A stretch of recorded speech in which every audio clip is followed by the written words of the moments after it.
Russian president Vladimir Putin और Trump के बीच वार्ता संपन्न हुई और वही हुआ जो पूरी दुनिया को लग रहा था। यूरोपियन यूनियन खुश, व्लादिमीर जेलेंस्की खुश, नाटो खुश और भारत और चीन खुश। सभी देशों को या जितने भी संगठन हैं उनको जैसा जैसा लग रहा था ठीक वैसा ही डोनाल्ड ट्रंप पुतिन के ट्रैप में फंस गए। जो उम्मीद लेकर के और जो बड़ी बड़ी बातें करके विमान में बैठते समय भी जो इंसान बोलते जा रहा था कि यदि डील नहीं हुई, वार्ता अच्छी नहीं हुई, संधि नहीं हुई तो मैं दुनिया भर के टैक्स लगा दूंगा, रशिया के ऊपर टैरिफ लगा दूंगा, इंडिया को तो रौंद डालूंगा, चाइना, पूरी दुनिया को तबाह कर दूंगा, इस तरह के नज़रिए से डोनाल्ड ट्रंप अलास्का में इस समिट को ज्वाइन करने के लिए गए थे। जो कुछ हुआ वो पूरी दुनिया ने देखा। रात 1 बजे रात 1 बजे स्टार्ट हुई ये मीटिंग। अमेरिका अपनी ताकत और पावर दिखाने के लिए तरह तरह के हथकंडे उसने अपनाए। ये सदा से ही अमेरिका की नीति रही है कि वो दूसरे देश को या दूसरे देश के राष्ट्राध्यक्ष या प्रेसिडेंट को नीचा करके, छोटा करके उसको दिखाना चाहता है।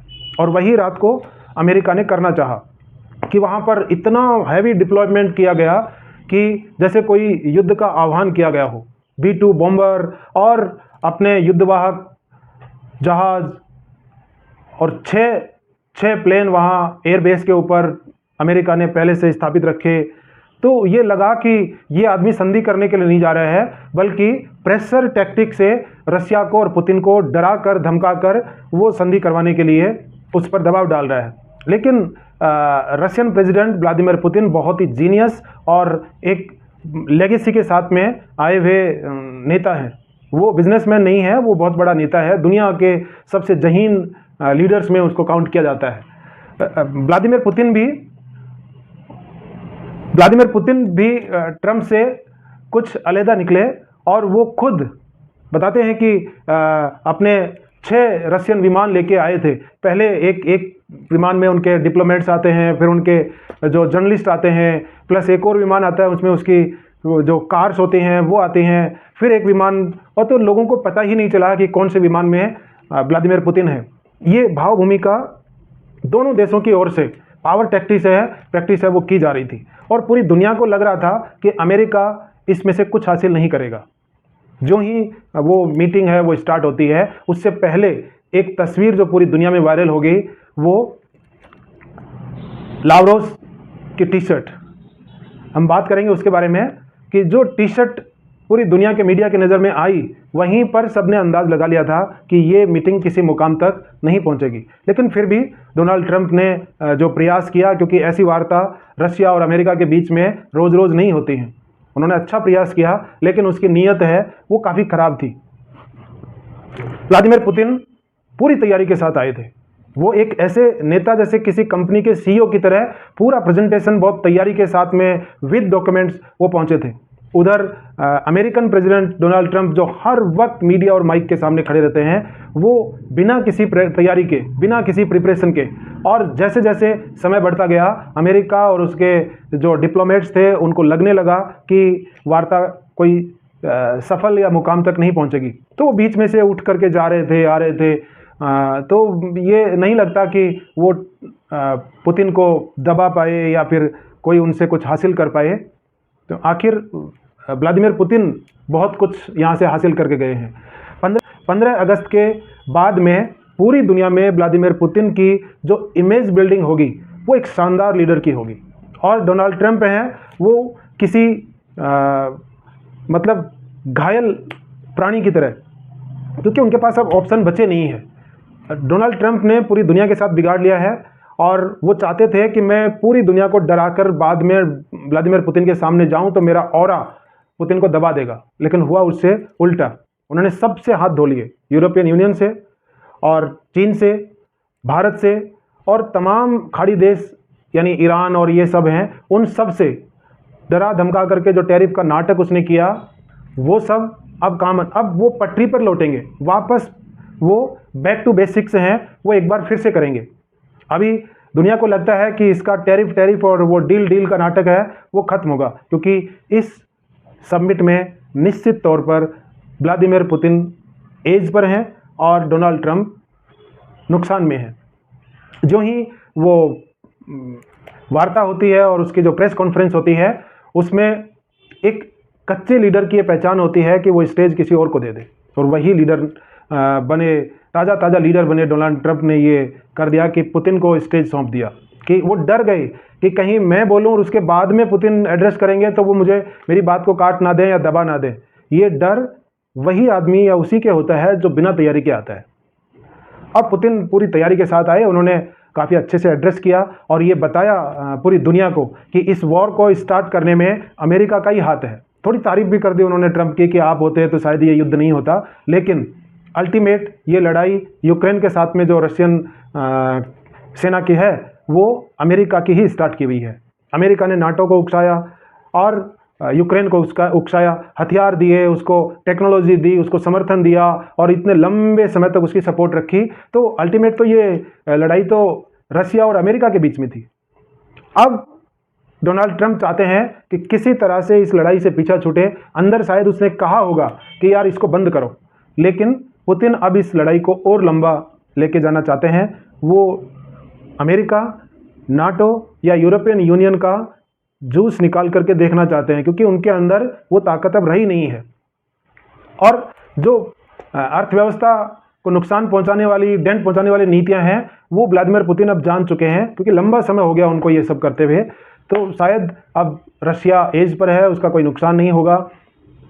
और इस वार्ता के विफल होने से कई संगठन, यूरोपियन यूनियन जो चाहता था कि ये युद्ध ना रुके, चलता रहे, क्योंकि उनकी सहमति के बिना ये युद्ध समाप्त होगा तो यूरोपियन यूनियन को कुछ हासिल नहीं होगा।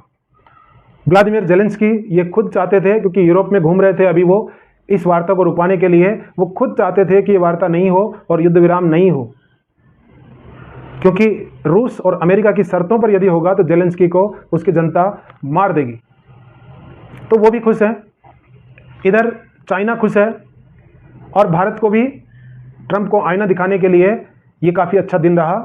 तो निश्चित तौर पर अमेरिका और डोनाल्ड ट्रंप की ये एक डिप्लोमेटिक हार है, और जो पोस्चरिंग डोनाल्ड ट्रंप ने पुतिन के सामने रखी, ऐसी स्थिति में पता चलता है कि जो बात बात में देशों को और लीडर्स को डराने वाला नेता था, रात को कैसे वो भीगी बिल्ली की तरह पुतिन, जो लेवल का आदमी आता है तो पता चलता है कि ग्लोबल पॉलिटिक्स क्या होती है। व्लादिमीर पुतिन के सामने डोनाल्ड ट्रंप हैं, वो किसी एज में बराबर नहीं थे। और लास्ट में जब उनको लग रहा था कि ये रशियन भाषा में ही बात कर रहे हैं, तो उन्होंने कहा कि बहुत अच्छा रहा और हम आगे भी मिलेंगे। तो पुतिन ने बाकायदा उसको कहा कि no doubt next time in Moscow. तो एकदम से हड़बड़ा गए, जिसके लिए तैयार नहीं थे। जिस आदमी को इस बात का डर लगे कि निमंत्रण देते ही तुम्हें जाना पड़ेगा, वो डर गए, एकदम से हड़बड़ा गए कि ओहो मैं देखूंगा कि मेरे यदि ये ऐसा करने से तो मेरी घरेलू राजनीति में भद्द पिट जाएगी। और ये सब ने सुना। डोनाल्ड ट्रंप एक पॉलिटिकली बहुत ही कच्चे इंसान हैं, उनमें कूटनीतिक और पॉलिटिकल अप्रोच के दृष्टिकोण से कोई भी मादा नहीं है। वो एक प्लॉट बेचने वाले किसी ब्रोकर की तरह काम करते हैं, देश को चला रहे हैं कि पहले ये इतने में बिका था अब इतने में ले लो, चलो इतने में बिका था, इसका रेट ये कोने का प्लॉट है, इसका इतना लगेगा, इसका इतना ये काम कर रहे हैं डोनाल्ड ट्रंप। और व्लादिमीर पुतिन को कोई कॉर्नर का प्लॉट नहीं चाहिए। वो यूक्रेन के 5 स्टेट हैं वो कब्जा चुके हैं और उसको छोड़ने के लिए तैयार नहीं है। यही व्लादिमीर पुतिन की कंडीशन थी। रात को एक्सप्लोर कर रहे थे कि जो American reputed outlets, media outlets हैं, उनमें ये चर्चा थी कहीं कि पुतिन ने क्या शर्त रखी है और डोनाल्ड ट्रंप ने क्या शर्तें रखी है। डोनाल्ड ट्रंप साफ साफ कह रहे हैं कि इस युद्ध को समाप्त करो, जो चाहिए तुम्हें वो लो। लेकिन एक तरफ वो जेलेंस्की से बात भी नहीं की है, तो होल्ड भी रखना चाह रहे हैं कि चलो आपने जो शर्तें रखी हैं उनमें बताते हैं कि 4 शर्तें हैं, तो वो डोनाल्ड ट्रंप उस पर मान गए हैं। वो व्लादिमीर पुतिन चाहते हैं कि जो 5 स्टेट यूक्रेन के रशिया ने एक्वायर किए हैं वो एज इट इज़ हमारे पास रहे हैं, हम उसको छोड़ने वाले नहीं हैं। और वो यूक्रेन का लगभग आधा हिस्सा है, 20% तो वो कब्जा ही चुके हैं, उसको तो देने वाले ही नहीं है। लेकिन जो गेन कर रहे हैं उसको वो लूज़ नहीं करना चाह रहे हैं। दूसरा जो 25 लाख करोड़ डॉलर अमेरिकन सरकार ने, उनके बॉन्ड्स हैं वो सीज कर दिए थे युद्ध स्टार्ट हुआ तब, कह रहे हैं कि उनको आप रिलीज़ करिए। तीसरी उनकी कंडीशन है कि यूक्रेन नाटो में शामिल होने से बिल्कुल मना करे और नाटो भी ये कंडीशन मान ले कि हम यूक्रेन को आगे से कभी भी उसमें नाटो में शामिल नहीं करेंगे और किसी भी तरह का वहाँ पर कोई बेस नहीं बनाएंगे, या इवन अमेरिका का और नाटो का कोई भी यूक्रेन में सैन्य बेस नहीं बनेगा। और चौथा और महत्वपूर्ण कि यूक्रेन की जो रक्षा नीति है और कानून व्यवस्था है उसकी नीति को रूस तय करेगा और भविष्य में उसकी रक्षा के लिए क्या प्लानिंग करनी है ये हम तय करेंगे। तो ये जो मुख्य शर्तें हैं जिनके ऊपर बात अटकी है, और जब डोनाल्ड ट्रंप किस बात की संधि करने के लिए गए थे, जिस देश के बारे में बात हो रही है वो देश का राष्ट्रपति नहीं है, जिस संगठन के साथ युद्ध हो रहा है वो यूरोपियन यूनियन ही नहीं है, नाटो का कोई सदस्य, वो किस बात पर डील करते।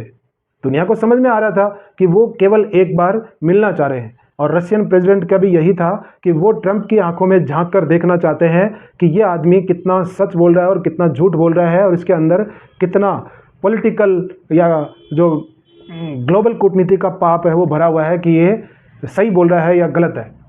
तो ये एक वार्ता जो थी, जो पुतिन ने तो बहुत अच्छे से इसको हैंडल किया और डोनाल्ड ट्रंप के हाथ में शायद अभी कुछ लगा नहीं है।